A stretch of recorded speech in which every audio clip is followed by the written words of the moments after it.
저나 제 아내가 이제 만 60이 이제 됐습니다.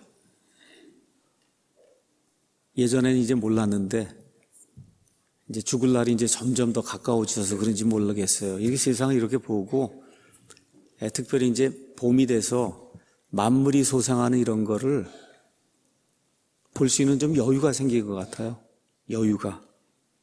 그래서 만물이 지금 솟아나는데 특별히 꽃, 나무 이런 것들을 보면 정말 얼마나 아름다운지 알 수가 없습니다.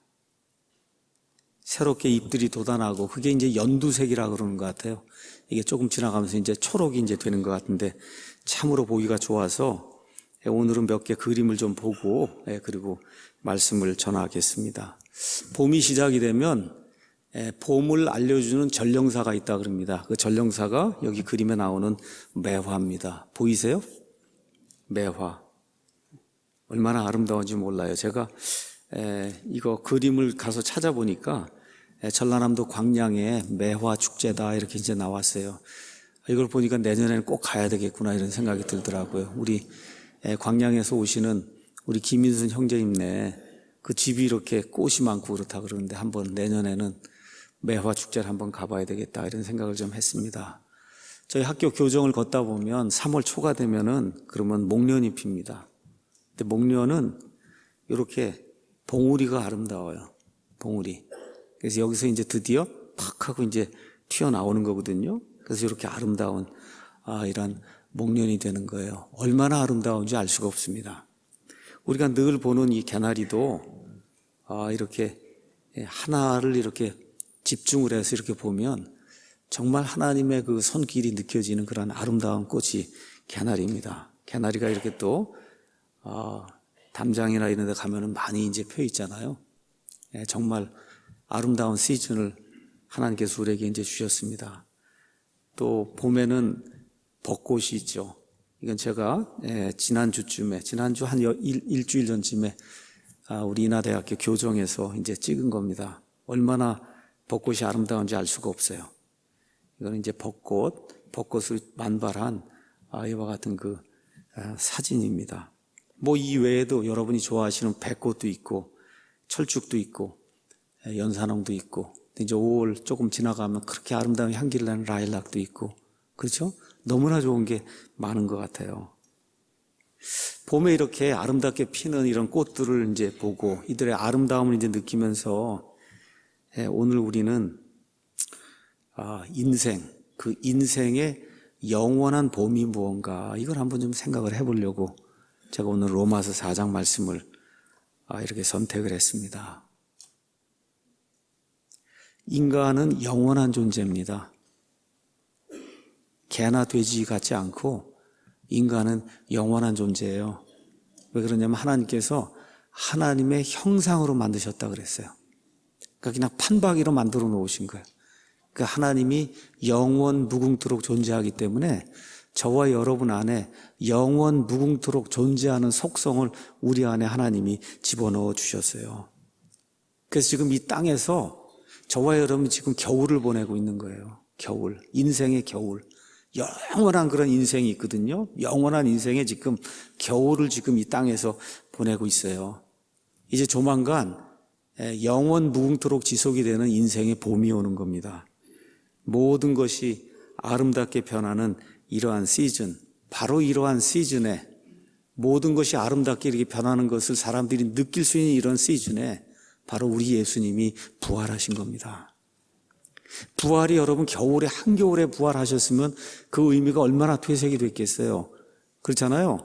모든 게 이렇게 아름답게 변하는 그 시즌에 우리 예수님이 부활하심으로 말미암아 인생의 황금기가 되는 영원 무궁한 이 봄 시즌, 부활의 시즌이 우리에게 있다고 하는 것을 예수님께서 직접 입증해 주신 것과 같은 사건이 예수님의 부활입니다.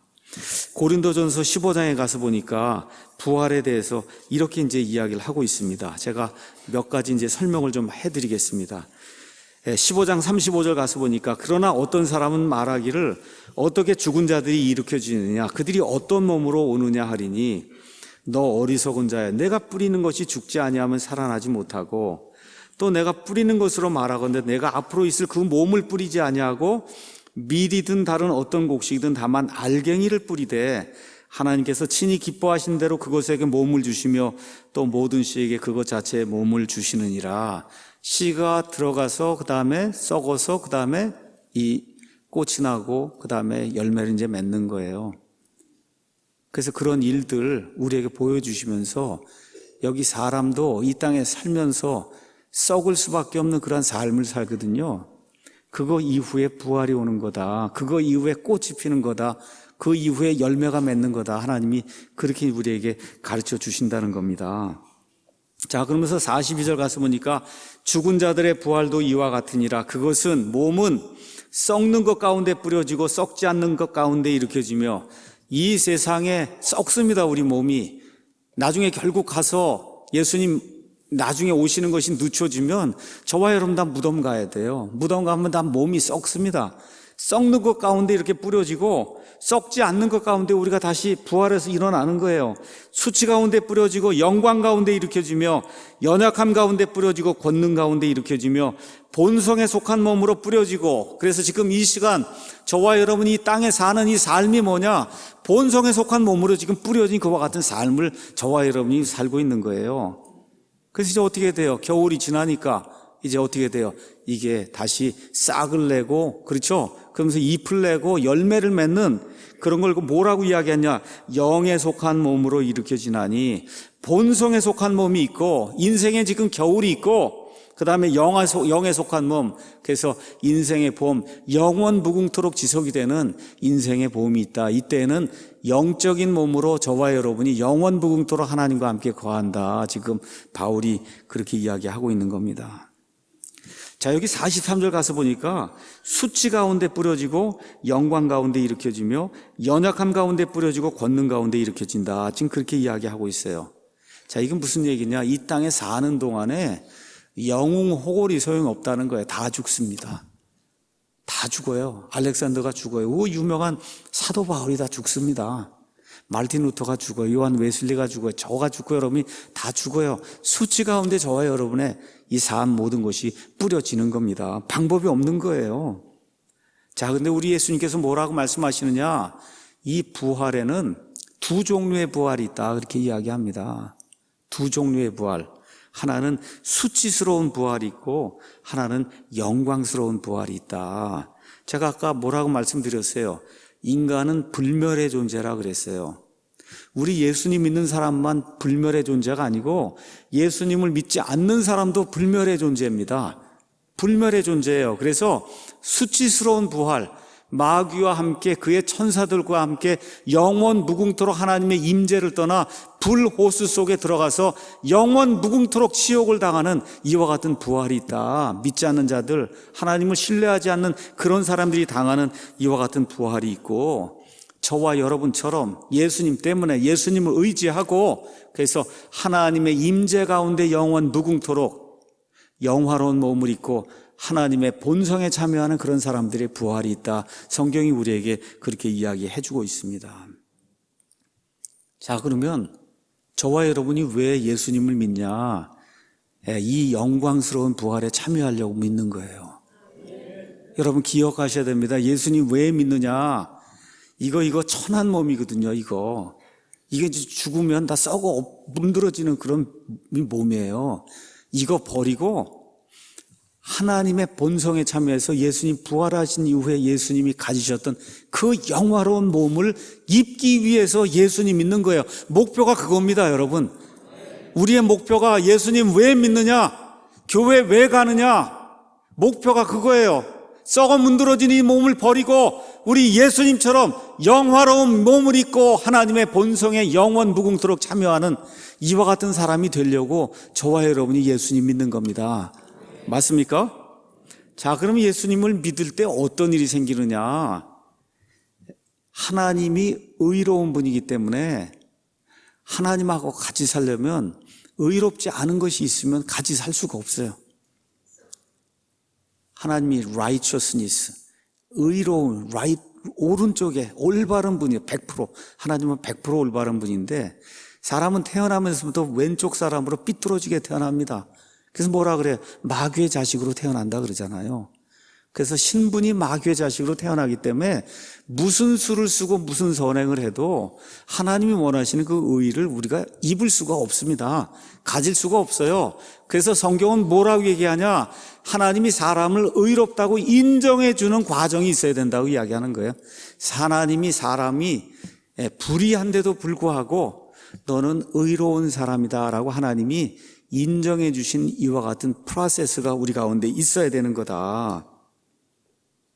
그거를 성경은 의를 입는 거라고 이야기해요. 의, 하나님의 올바른 거를 예수 그리스도의 십자가의 피를 통해 저와 여러분이 획득을 하는 거다. 그렇게 획득이 되면은 저와 여러분 이렇게 지저분하고 더러운 죄인인데 하나님이 이 예수님의 보혈의 피에 이 보자기로 저와 여러분을 딱 이렇게 쌓아놓으시면 그냥 하나님 보실 때 의로운 사람으로 봐주시는 그런 일이 생기는 거예요. 이거를 우리가 칭의라고 이제 이야기합니다. 여기 우리 아이들도 있고 우리 어머니 아버지 많이 있어요. 어머니 아버지들이 아이들 좀 공부를 시켜서 출세시켜야 되겠다 해서 과외 공부시키고 애들한테 투자하는 거 보면 정말 놀랄 정도로 투자를 해요.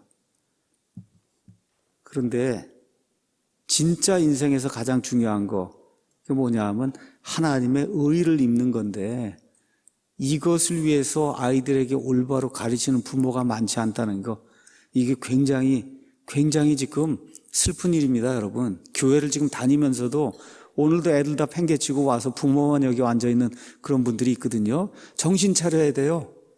정신을 차려야 되는 거예요.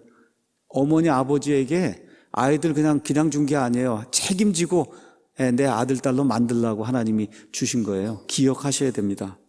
인생에서 중요한 게 많아요. 돈도 있어야 됩니다. 지식도 있어야 돼요. 지위도 있어야 돼요. 뭐 명예도 있으면 좋습니다. 다 중요한 거예요. 다 필요한 거예요. 그런데 인생에서 가장 중요한 것이 뭐냐? 하나님의 의를 소유하는 거예요. 인생은 70, 80, 90대면 다 끝나는 겁니다, 여러분. 그 인생이 끝난 이후에 영원 무궁토록 불호수에 들어가서 마귀와 그의 천사들과 함께 가서 영원 무궁토록 고생당하는 그 일을 피해야 된다고 성경이 우리에게 이야기해주고 있습니다. 사람은 몸은 죽일 수 있어요. 그렇지만 혼은 죽일 수가 없거든요. 몸, 혼 모두를 다 지옥 불 속에서 멸하실 수 있는 그 하나님을 두려워해야 된다고 우리 예수님께서 친히 말씀해 주시는 거예요. 예수님께서 뭐라고 말씀하시냐? 요한복음 3장 3절 5절에 사람이 다시 태어나야만 하나님의 왕국을 볼 수도 있고 하나님의 왕국에 들어갈 수 있다. 그렇게 이야기하고 있는 거예요. 하나님 왕국에 들어가서 하나님의 왕국을 보려면 다시 태어나야 된다. 그 다시 태어나는 그거를 성경은 의를 소유하는 거다. 그렇게 이야기하는 거예요. 자, 그럼 어떻게 다시 태어나냐?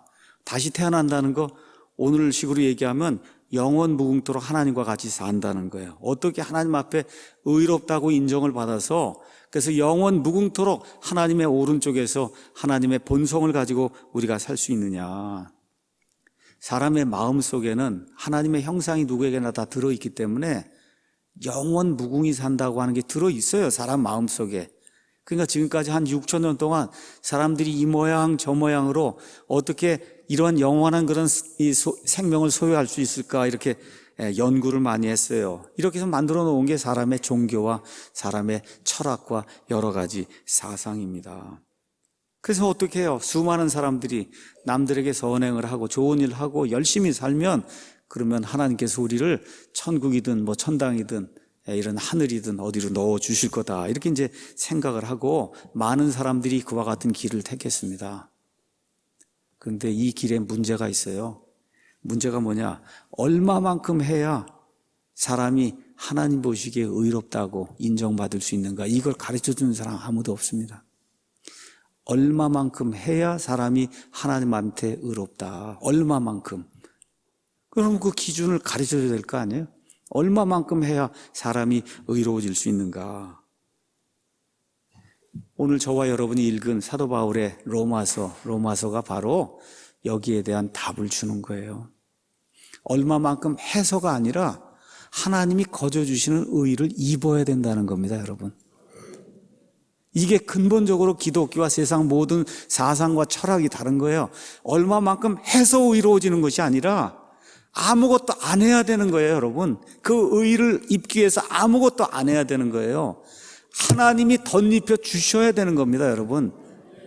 그래서 사도 바울의 로마서, 왜 로마서에 나와 있는 말씀이 우리의 심금을 울리고 왜 이것이 진리가 되냐?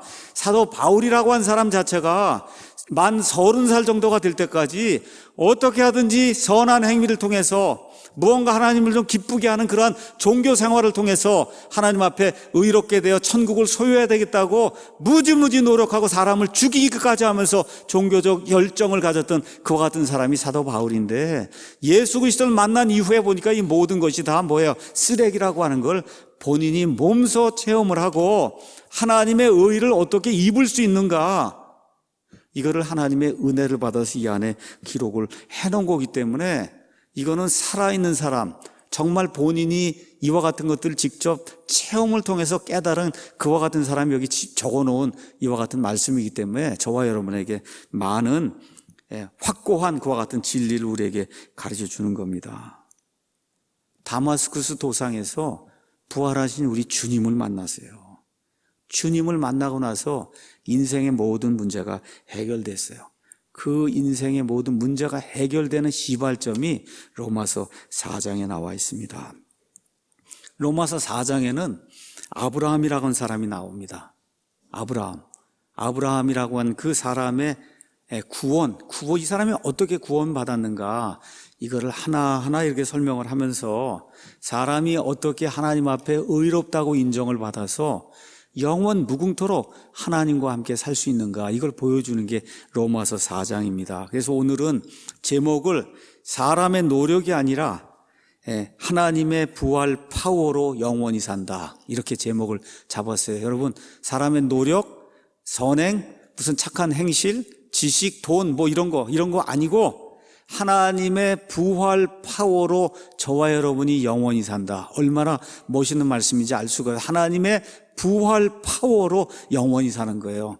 이걸 오늘 이 4월에 아름다운 꽃이 피는 이런 시즌에, 우리 예수님께서 부활하신 이런 시즌에, 그렇죠, 하나님의 부활 파워가 뭐냐, 이거 부활 파워, 그렇죠, 이거를 오늘 아침에 한번 생각해 보는 그런 시간을 좀 가지려고 합니다. 자, 먼저 아브라함이 누구냐? 성경 가서 보면 창세기 12장부터 아브라함 이야기가 나오는데, 예수님 오시기 2000년 전쯤에 살았던 믿음의 조상이라고 불리는 사람이 아브라함이에요. 아브라함은 우리가 보통 뭐라고 얘기하냐, 유대인들의 조상이다, 그렇게 이야기합니다. 유대인들, 저기 중동에 있는 저 이스라엘 저 사람들의 조상이 아브라함이다, 맞는 말입니다.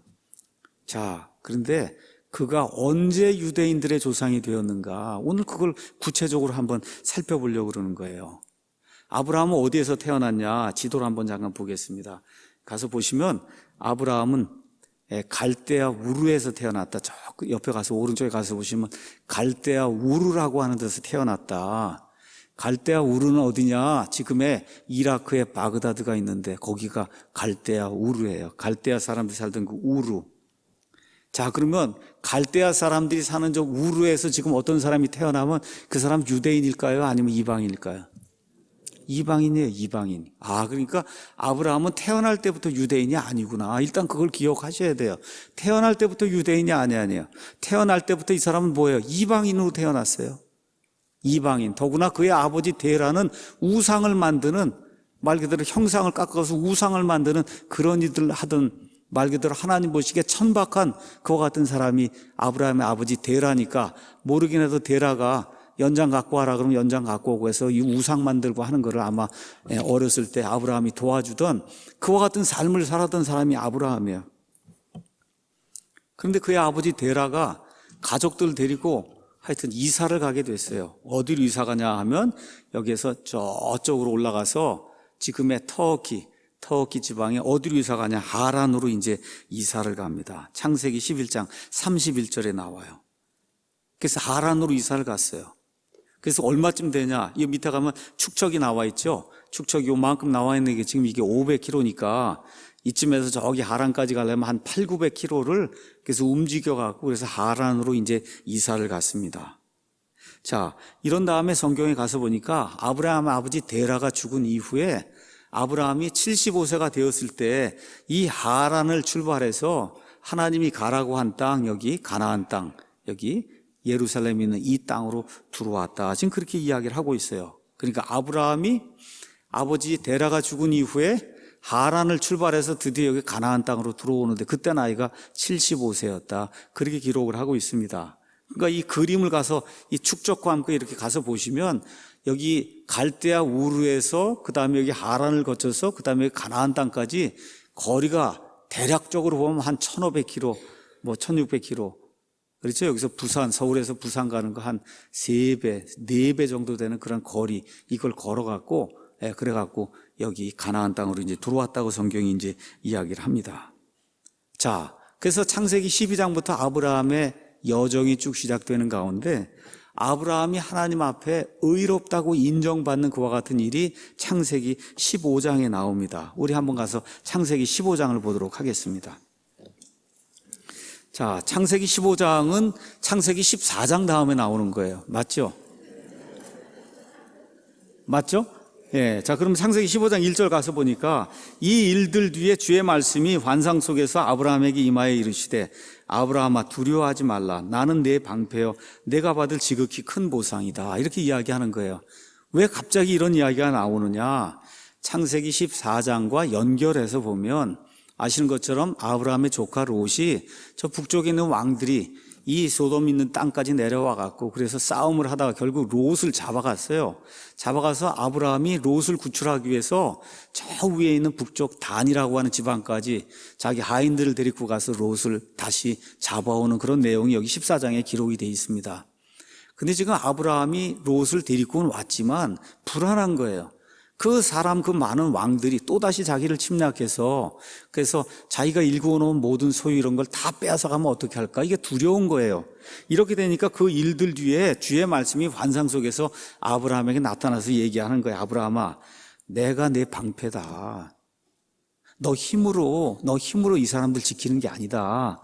내가 내 방패고 또 너가 무슨 많은 소유물을 가지고 있다 이러고 하는데 이런 거 두려워하지 마라. 내가 받을 지극히 큰 보상. 너가 이제 삶을 사는 가운데 여 땅에서 또 저 하늘에서 상을 받는데 나 하나님 내가 받게 될 지극히 큰 보상이다 하고 아브라함에게 두려워하지 말라고 이제 이야기를 하는 겁니다. 그랬더니 아브라함이 말하는데 또 뭐라고 얘기를 하느냐? 하나님 또 그것 말고도 또 있습니다. 뭐냐? 그게 뭐예요? 도대체 무엇을 내게 주려고 그럽니까? 하나님 무슨 보상을 주신다고 그러고 하는데 저는 아이가 없습니다. 아이가 없어요. 그러면 뭘 또 얘기해요? 내 집의 청지기는 다마스쿠스에서 온 이 엘리에셀, 그러니까 시리아 사람이란 말이에요. 그래서 이 사람 외에는 내 모든 것을 이어받을 사람이 없습니다. 그리고 또 아브라함이 뭐라 그러냐? 주께서 내게 씨를 주지 아니하셨은즉 보소서 내 집에서 태어난 자가 내 상속자. 그래서 아마 여기 다마스쿠스 사람 여기 엘리에셀이라고 하는 사람이 어쩌면 거기서 태어났는지 아니면 뭐 어떤 식이 되는데 또 다른 사람을 이야기하는지 알 수가 없지만 하여튼 하나님이 씨를 주지 않아서 하나님의 이 모든 걸 물려줄 사람이 없습니다. 그랬더니 하나님이 4절에 뭐라고 말씀하시느냐? 이 사람은 내 상속자가 아니요 오직 내 뱃속에서 나올 자가 내 상속자가 된다. 여러분 이게 히브리식 표현이에요. 뭐 아브라함의 배에서 아들이 나오는 거 아니잖아요. 그렇죠? 그런데 내 뱃속에서 나올 자가 그 자가 이 상속자가 된다. 그리고 5절에 가서 그분께서 그를 데리고 밖으로 나아가 이르시되 이제 하늘을 쳐다보고 별들을 셀 수 있거든 세어봐라. 그 당시에 미세먼지가 없었거든요. 그냥 말 그대로 하늘을 쳐다봤더니 무지무지한 숫자에 그냥 별들이 반짝거리는 거예요. 그럼 하나님 뭐라고 말씀하시냐? 내 씨가 그와 같으리라. 그렇게 말씀하신 거예요. 아들이 없는데, 그렇죠? 내 씨가 저 하늘에 저 반짝이는 저 무수한 별들처럼 내 씨가 그렇게 많게 될 거다. 하나님이 이제 그렇게 말씀하세요. 그랬더니 6절에 아브라함이 주를 믿으니, 주를 믿는다 영어로는 believe in the Lord 이렇게 돼 있어요. 하나님을 믿으니 그분께서 그것을 그에게 의로 여기셨다. 이렇게 이제 기록이 되어 있습니다. 의로 여기셨다. 자, 이 내용이 뭐냐? 여러분에게 좀 말씀을 이제 드리도록 하겠습니다.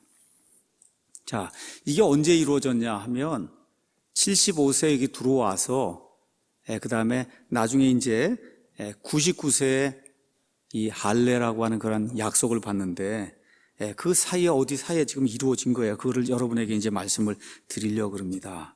자, 그래서 지금 여기 가서 보니 여기 15장 6절에 아브라함이 주님을 믿었더니 하나님이 그걸 그에게 의로 여겨주셨다. 이렇게 돼서 어떻게 됐어요? 구원받은 거예요. 이제 구원받는 일이 생겼어요. 어느 시점에. 근데 이렇게 구원받았다고 해서 이 사람이 유대인의 조상이 된 게 아니에요. 아직도 시간이 더 있어야 되는 거예요.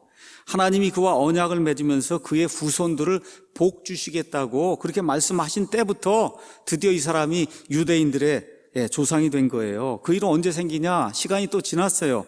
창세기 17장 24절 가서 보니까 나이가 99세가 되었을 때 할례를 받은 그 시점부터 시작해서 아브라함이 유대인들의 조상이 되는 거예요.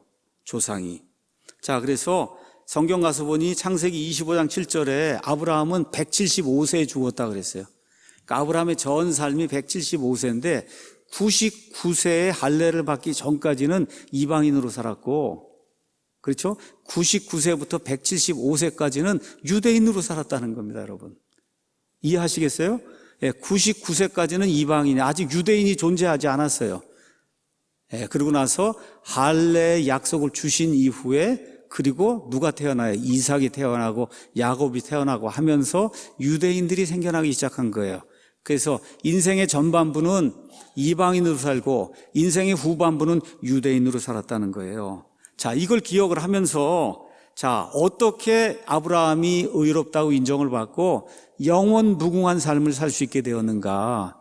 성경은 세 가지가 있었다고 이야기를 합니다. 그걸 여러분에게 하나하나 설명을 하도록 하겠습니다. 먼저 로마서 4장 1절에서 11절은 뭘 이야기하냐? 사람이 하나님 앞에 의롭다고 인정을 받는 것은 오직 믿음을 통해서만 가능하다는 겁니다. 오직 믿음을 통해서. 그래서 로마서 4장 가서 보니까 그러면 육체에 관한 우리 조상이 지금 유대인들에게 이야기하는 것 같아요. 육체에 관한 우리 조상이다. 육체, 그 유대인들이란 말이에요. 아브라함이 무엇을 발견했다고 우리가 말할 수 있냐? 아브라함이 도대체 뭘 발견했냐는 거예요. 구원에 관한 한, 믿음에 관한 한. 그 주제가 어디서 나오는 거냐? 바로 위에 있는 28절부터 나오는 거예요. 28절에 그러므로 우리가 결론을 내려놓으니 사람은 율법의 행위와 상관없이 믿음으로 의롭게 되느니라. 그분은 오직 유대인들의 하나님이시냐? 그분은 또한 이방인들의 하나님이 아니시냐? 참으로 또한 이방인들의 하나님이시다 하는 그 말씀을 쭉 이야기하면서 도대체 아브라함이 이방인으로 살다가 나중에 유대인이 됐는데 이방인이었고 유대인이었단 말이에요. 이 사람이 도대체 뭘 발견했다고 우리가 이야기할 수 있느냐? 아브라함이 발견한 게 무엇인가를 지금 로마서 4장에서 바울이 이야기하는 겁니다. 자, 하나님께서 말씀하신 대로 여기 창세기 15장 6절에 가서 보니 아브라함이 주를 믿으니 하나님이 그것을 그에게 의로 여겨주셨다. 참 재미있는 게 있더라고요. 제가 요즘 원어 이런 사전을 좀 가서 보는데 여러분, 아브라함이 주를 믿으니 이렇게 기록이 돼 있잖아요. 주를 믿으니. 그 믿으니가 히브리 말로 뭐냐 하면 아만이에요. 아만. 아만, 그러니까 뭐 생각나는 거 없어요? 그렇죠. 아멘이라고 답을 했다는 거예요. 여러분, 아브라함이 아만 하고 이제 했다는 거, 하나님을 아만했다. 그 얘기는 아멘에서 파생이 되는 거예요. 하나님께서 저 하늘의 별들을 봐라. 내 씨가 그와 같이 되리라 하고 말할 때 아브라함이 아멘 하고 하나님 앞에 대답했다는 거예요. 아멘. 그대로 될 줄로 내가 믿습니다. 그렇게 대답을 했다는 거예요. 거기 나와 있는. 그래서 아브라함이 주를 믿으니 그게 뭐예요? 주님에게 아멘하고 답을 했더니 하나님이 그것을 그에게 의로 여겨주셨다는 거예요. 여러분 믿습니까? 로마서 4장 3절도 가서 보니까 영어에는 우리말로는 어쩔 수 없이 아브라함이 하나님을 믿음에 그것을 그에게 의로 여기셨다 이렇게 이제 되어 있어요. 의로 여기셨다. 영어로 가서 보면 it was counted란다는 카운트. 여러분 숫자를 세는 게 카운트죠. 카운트. 그 카운트 주로 어디에서 해요? 은행에서 돈 갖고 오면 세잖아요. 그렇죠? 카운트에서 뭐가 나오는 어카운트가 나와요. 어카운트가 계좌라는 거예요. 다시 말씀드려, 여러분과 저의 계좌에 그 믿음을 뭐로 입금을 해주셨냐? 그걸 의라고 해서 입금을 해주셨다는 거예요. 여러분 무슨 얘기인지 아시죠? 여러분과 저의 계좌가 지금 텅 비었어요. 없어요. 근데 그 계좌에 하나님을 믿으니까 그 믿음을 의라고 해갖고는 우리의 계좌에다가 넣어주셨다는 거예요. 그게 여기 나와 있는 여겨주셨다는 그런 이야기예요. 여겨주셨다. 자, 아브라함이 의롭다고 인정을 받았어요. 자, 그러면 아브라함이 의롭다고 인정을 받기 위해서 하나님을 위해서 한 일이 무엇이 있나 한번 생각해 보세요. 짐승을 수천 마리를 갖다 바쳤어요. 돈을 갖다 바쳤어요. 주일 성수를 했어요. 11조를 했어요. 죽을 때까지 무슨 열정을 바쳤어요. 여러분 그거 하지 않았는데 안 했죠, 여러분? 뭐만 했어요? 믿기만 했단 말이에요. 그래서 하나님 앞에 의롭다고 인정받는 거는 오직 믿는 걸 통해서만 가능한 겁니다.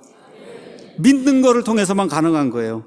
그래서 2절에 만일 아브라함이 행위로 의롭게 되었으면 그 일에 대하여 자랑할 것이 그에게 있으려니와 하나님 앞에서는 없다. 잘 들으셔야 됩니다. 그러면 머리가 좋아야 돼요. 자, 그러면 믿는 것은 행위입니까? 아닙니까? 믿는 것은 행위예요? 아니에요? 행위가 없이 의롭게 됐는데 한 일이 뭐만 있어요? 믿는 것만 있으니까 믿음은 행위예요? 아니에요? 아니에요. 많은 사람들이 믿는 게 행위라고 와서 이야기를 하거든요. 아닙니다, 여러분. 믿는 건 행위가 아니에요. 많은 사람들이 이와 같은 일을 해서 교리를 왜곡을 시키려고 그럽니다. 아브라함이 아무것도 한 게 없어요. 뭐만 했습니까? 오직 하나님을 믿기만 했어요. 그때 하나님이 그의 믿음을 의로 여겨주셨다 이야기하고 있는 거예요. 그 저와 여러분이 이 부활의 시즌에 예수님의 부활을 보면서 우리가 영원 무궁토록 이 봄의 부활의 시즌에 산다. 이걸 기억하실 때 뭐를 기억하셔야 되냐? 영원히 하나님 앞에 사는 것은 하나님을 믿는 그 일, 그거 하나를 통해서 내 행위와 상관없이 이루어진다. 이걸 저와 여러분이 꼭 기억을 해야 되는 겁니다. 그거 끝난 다음에 바울이 다시 한번 부연 설명을 하는 거예요. 이제 일하는 자는 품삯을 은혜로 여기지 아니하고 빚으로 여기거니와 일을 하지 아니할지라도 경건치 아니한 자, 하나님의 성품에 담지 않는 그런 사람, 그 저와 여러분 같은 사람, 이 땅에 태어나면 다 경건치 않은 사람, 마귀의 자식으로 태어난 이런 사람을 의롭다고 인정해 주시는 그분을 믿는 자에게는 그의 믿음을 의로 여기신다. 여러분 여기 있는 거 다 아는 얘기 아니에요. 열심히 일했더니 그 사람이 하루 일당 20만 원을 줬어요. 여러분 그거 은혜로 준 겁니까? 보수로 준 겁니까? 그럼 보수로 준 거예요. 아브라함이 뭔가 열심히 해서 소를 10,000마리 갖다 바치고 주일 성수하고 11조하고 그렇죠. 매일 교회 가서 살고 이렇기 때문에 하나님이 너 참 의로운 사람이다 구원 줬으면은 그건 뭐예요? 여러분 보수예요? 아니면 은혜예요? 보수로 준 거잖아요. 근데 보수로 준 게 아니라 그러잖아요. 일을 하지 아니할지라도 일을 안 하는 거예요. 일을 안 하는 겁니다. 여러분 기억하셔야 돼요. 이거 뭐 기가 막힌 거예요. 하나님의 구원은 일을 안 하는 사람에게 주는 거예요. 일을 하는 사람에게 주는 게 아닙니다, 여러분. 세상의 모든 종교는 일을 해야만 구원받는다고 이야기하고 하나님의 가르쳐 주신 기독교는 일을 하면 그걸 다 구원 못 받는다고 이야기하는 거예요. 이게 얼마나 완전히 반대가 되는 겁니까? 일을 하지 아니할지라도 저와 여러분같이 태어날 때부터 마귀의 자식으로 태어난 경건치 아니한 자를 여기 가서 보니까 의롭다 하시는 그분을 믿으면 그러면 그 믿음을 그에게 의로 여겨주시는 겁니다. 믿습니까 여러분? 이게 우리가 믿는 기독교예요. 이게 엄청나게 다른 겁니다. 이 세상 종교하고. 그게 끝났어요. 그런 다음에 지금 아브라함은 율법 이전 시대 사람이거든요. 바울이 율법 이후의 사람을 예를 또 하나 드는 거예요. 그 누구냐? 다윗이에요. 여러분 다윗이 얼마나 죄를 많이 졌는지 아시죠? 예, 가장 큰 게 밧세바 사건을 통해서 간음을 하고 사람을 죽이고 그렇죠? 이런 아주 사악한 그런 죄를 지었단 말이에요. 그랬는데 6절 가서 보니까 이것은 또한 다윗이 행위가 없어도 하나님께서 의를 인정하신 사람의 복된 일을 묘사하여 이르되 자기 불법들을 용서받고 자기 죄들이 가려진 자들은 복이 있나니 주께서 죄를 인정하지 아니하실 사람은 복이 있다. 이게 무슨 얘기예요? 밧세바와 간음을 하고 그 살인죄를 저지르고 그랬는데 하나님이 불법들을 용서한다는 거예요. 하나님 앞에 의롭게 된다는 건 하나님이 그 모든 불법들을 용서하고 죄들을 가려줘갖고 어떤 일이 생기냐. 하나님이 우리의 계좌를 이렇게 해서 계좌를 나중에 이제 보실 거 아니에요. 회개 보고 할 때 그 계좌에 이런 죄는 하나도 안 남아있고 하나님이 우리에게 주신 이 의라고 하는 것만 그 계좌에 딱 남아있도록 그렇게 만들어준다는 거예요. 이거를 성경은 임퓨테이션이라고 그런 말을 사용을 했는데 전가라고 하는 그런 이 단어를 사용해서 지금 우리에게 설명을 해주시는 거예요. 하나님이 모든 죄를 저와 여러분이 태어나면서부터 지은 모든 죄, 죽을 때까지 지은 모든 죄를 용서해 주시고 가려 주시고는 심지어 우리 계좌에 하나님의 의만 남고 우리의 죄는 하나도 남지 않도록 하나님이 그렇게 만들어 주신다는 겁니다. 어떻게 해요? 행위를 통해서요? 믿음을 통해서요? 믿음을 통해서. 믿음을 통해서. 자, 그 다음에 이제 9절에서 16절은 또 뭘 이야기하는 거냐? 사람은 은혜로만 의롭게 된다는 거예요. 은혜로만 의롭게 된다. 자, 유대인들 지금 이야기를 하는 겁니다. 유대인들이 와서 얘기해요. 나는 아브라함의 후손입니다. 아브라함의 후손의 특징이 뭐예요? 할례가 있어요. 할례. 나는 할례를 받았습니다. 태어난 지 8일째 되는 날 나는 할례를 받았습니다. 그래서 뭘 얘기하는 거예요? 나는 자동으로 구원받은 사람입니다. 너무 많습니다. 지금 이 시대에도. 우리 아버지가 목사입니다. 우리 아버지가 장로입니다. 대대로 모태신앙입니다. 이런 사람 굉장히 많아요. 지금 이런 사람들을 향해서 지금 이야기하고 있는 거예요. 부모, 혈통, 지위, 재산 등 이런 거 자랑하는 그런 종교인들을 향해서 이야기하는 거예요. 여기 나와 있는 할례는 유대인들의 표시예요. 그래서 그 유대인들이 와서 이야기하는 겁니다. 우리 조상은 아브라함이고 하나님이 아브라함에게 할례의 약속을 주었기 때문에 그래서 나는 태어나자마자 8일째 되는 할례를 받았고 나는 자동으로 구원받은 사람입니다. 하니까 지금 바울이 아브라함의 나이 이야기를 이제 끄집어내는 겁니다. 그러니까 어떻게 돼요? 10절에 가서 보니까 그러면 그것을 어떻게 의로 간주하셨냐? 믿음을 어떻게 의로 간주하셨냐? 그가 할례 받은 때였느냐? 할례 받지 않은 때였느냐? 할례 받은 때가 아니요 할례 받지 않은 때다. 이게 무슨 얘기입니까? 아브라함이 의롭게 되는 일이 창세기 15장에 발생을 했는데 그때 할례를 받은 상태예요? 받지 않은 상태예요? 받지 않은 상태예요. 자, 그러면 유대인들의 관점에서 이야기하면 할례를 아직 안 받았으니 이방인이에요, 유대인이에요? 이방인의 유대인이에요. 지금 할례를 받지 않았는데 지금 의롭다고 지금 칭함을 받았잖아요. 자, 그 상태가 지금 이방인의 상태예요? 아니면 유대인의 상태예요? 예, 이방인의 상태잖아요. 그렇죠? 이방인 상태에서 믿음으로 구원을 받은 거예요. 아까 말씀드린 대로 할례는 언제 받았냐? 99세에 받은 거예요. 99세. 그때 누구와 같이 받았냐? 이스마엘과 함께 같이 받았어요. 그 이스마엘의 나이가 몇 살이냐? 13살이었어요. 그러면 1년 동안 어머니 뱃속에 있고 이런 거 다 따지면은 그러면 아브라함이 언제 구원받았냐? 75세에서부터 시작해서 아까 99에서 빼기 14 하면 85죠. 그러니까 75에서 85세 사이 되는 어느 시점에 지금 아브라함이 구원받은 거예요. 75세에서 85세 되는 그 시점에. 다시 말씀드릴게요. 그럼 그때는 아브라함이 이방인입니까? 아니면 유대인입니까? 이방인이잖아요. 99세부터 유대인이니까. 그렇죠? 그래서 바울이 이야기하려고 하는 바가 뭐예요? 할례라는 행위와 상관없이 아브라함이 믿음으로 하나님의 은혜로 구원을 받았다. 지금 그렇게 이야기하는 겁니다. 그럼 할례는 왜 필요하냐? 여기 4장 11절에 뭐라고 나와 있어요? 그가 할례의 표적이라고 이야기하는 거예요. 아직 할례 받지 않은 때 그가 소유한 믿음의 의를 봉인한 거다. 아, 그러니까 할례는 두 가지가 있어요. 표적이에요.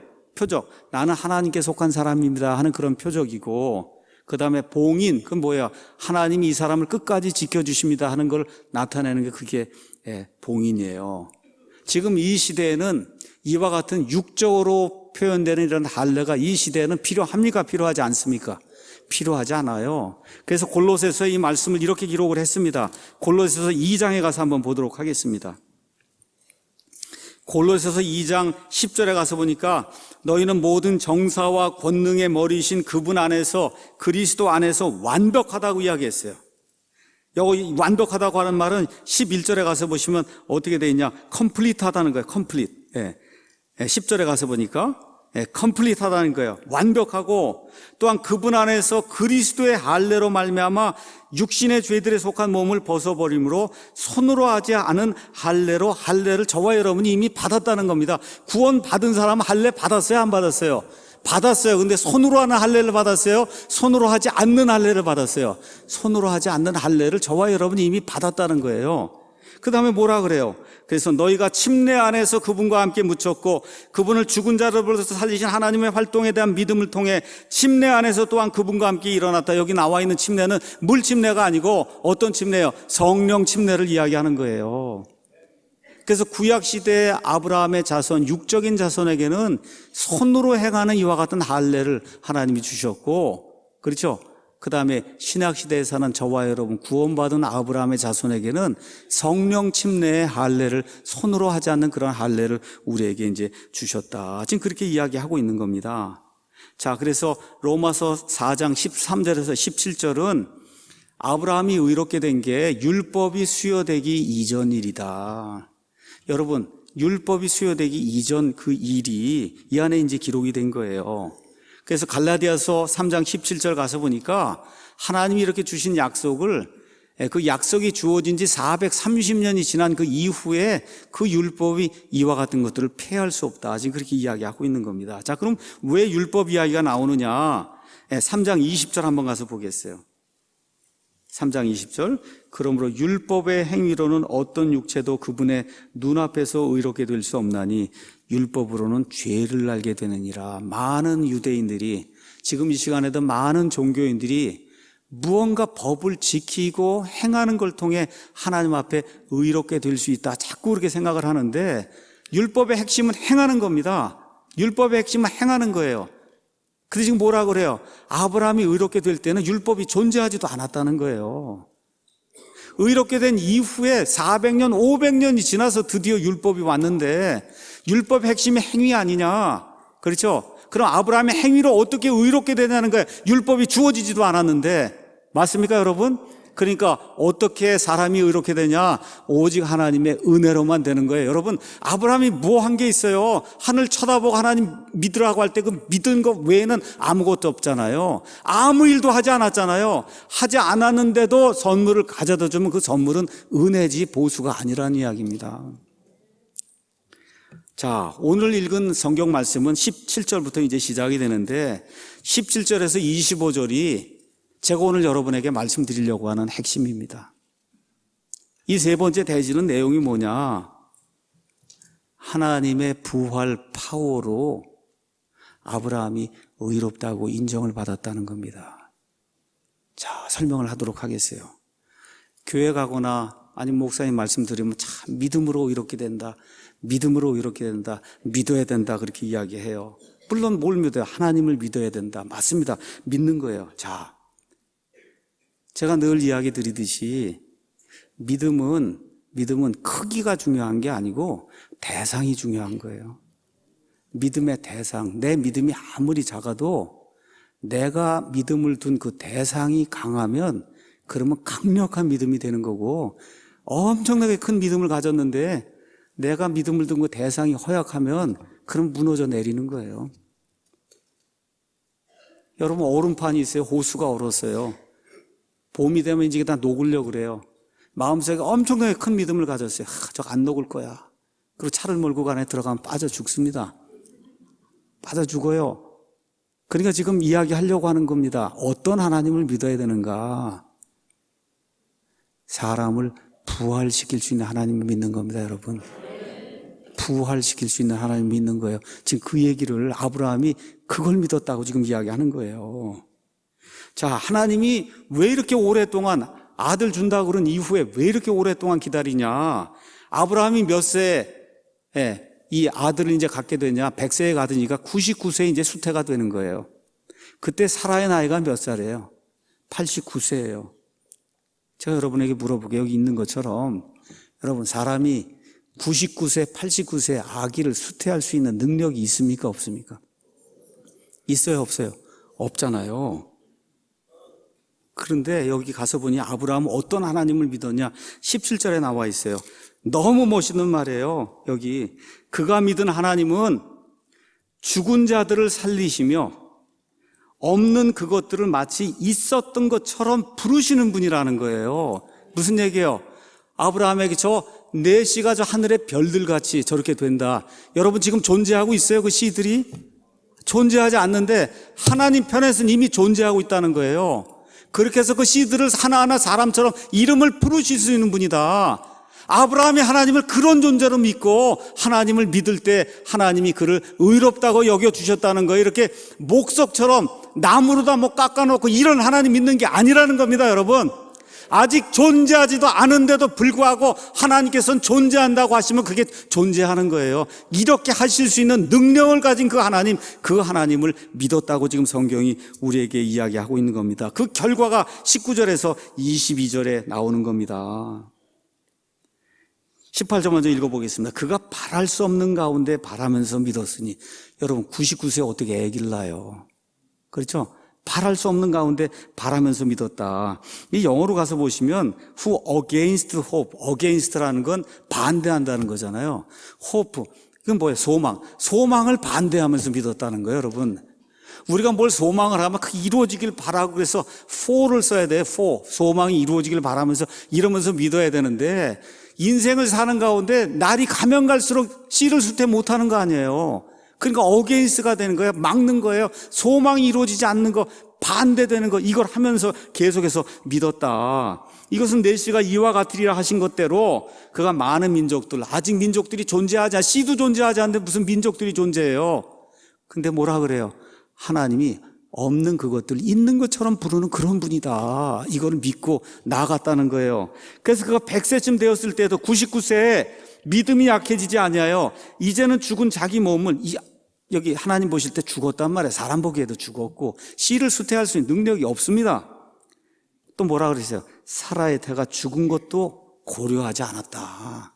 고려하지 않았다. 안중에 두지 않았다는 거예요.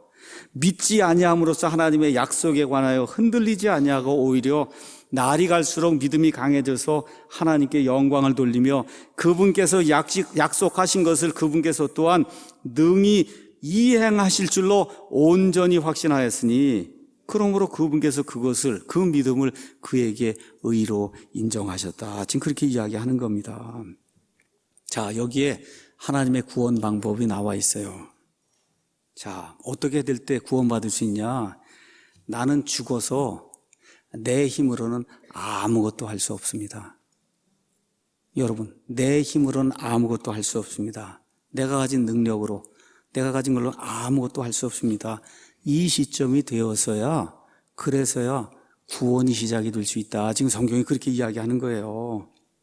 여러분, 로마서 1장 16절 가서 보니까 내가 그리스도의 복음을 부끄러워하지 아니하노니 이는 그 복음이 믿는 모든 자를 구원에 이르게 하는 하나님의 파워다. 믿는 모든 자를 구원에 이르게 하는 하나님의 파워. 그 파워가 어떤 파워냐? 여기 4장 27, 보겠습니다. 23절.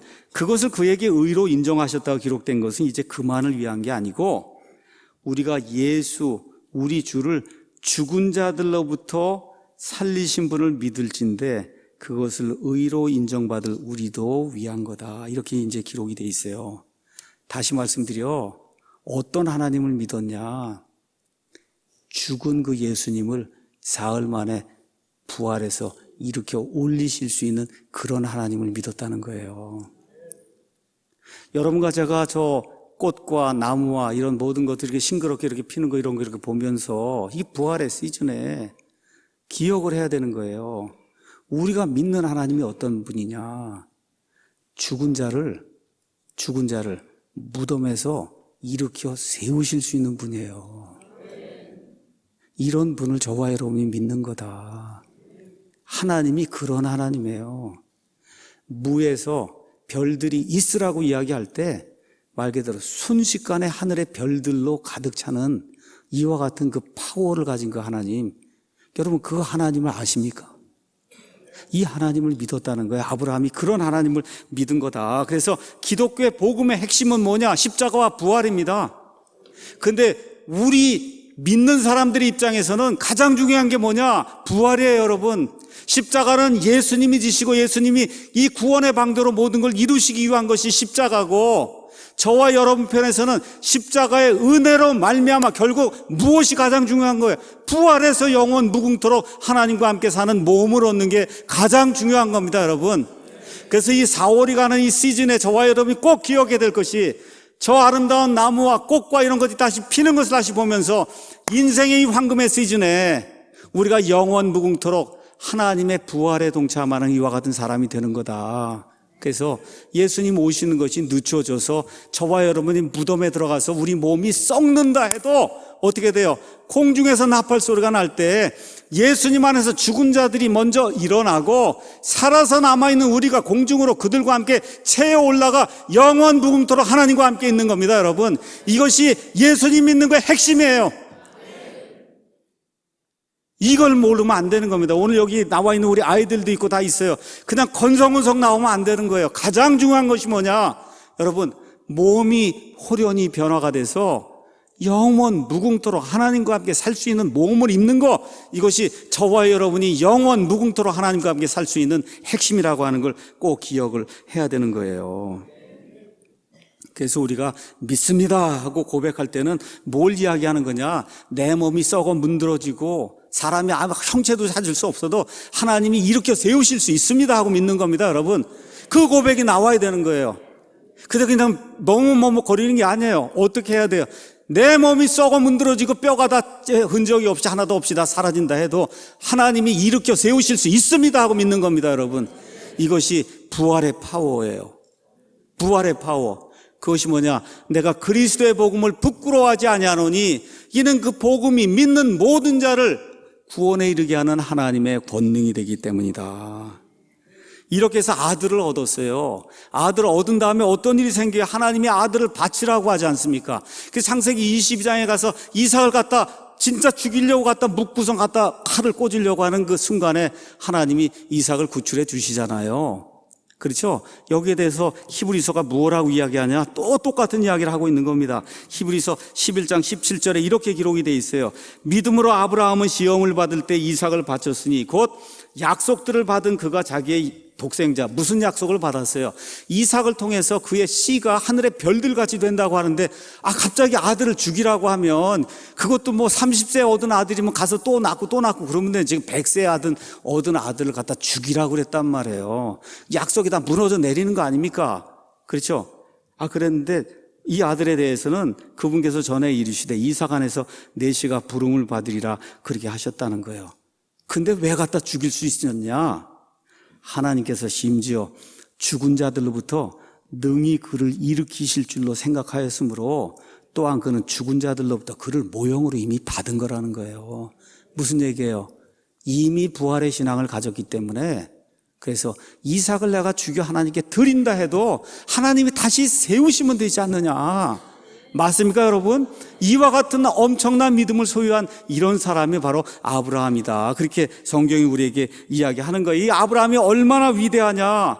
여러분, 저와 여러분처럼 무슨 성경이 있는 데가 아니에요. 아무것도 없어요. 성경이 없습니다. 저와 여러분처럼 주변에 믿는 성도들이 있고 격려하고 넘어지면 가서 위로해주고 이런 게 아무도 없어요. 그 주변에 있는 모든 사람이 다 가나안 족속이고 하나님 믿는 사람이 하나도 없을 때예요. 여러분, 한번 상상을 해보세요.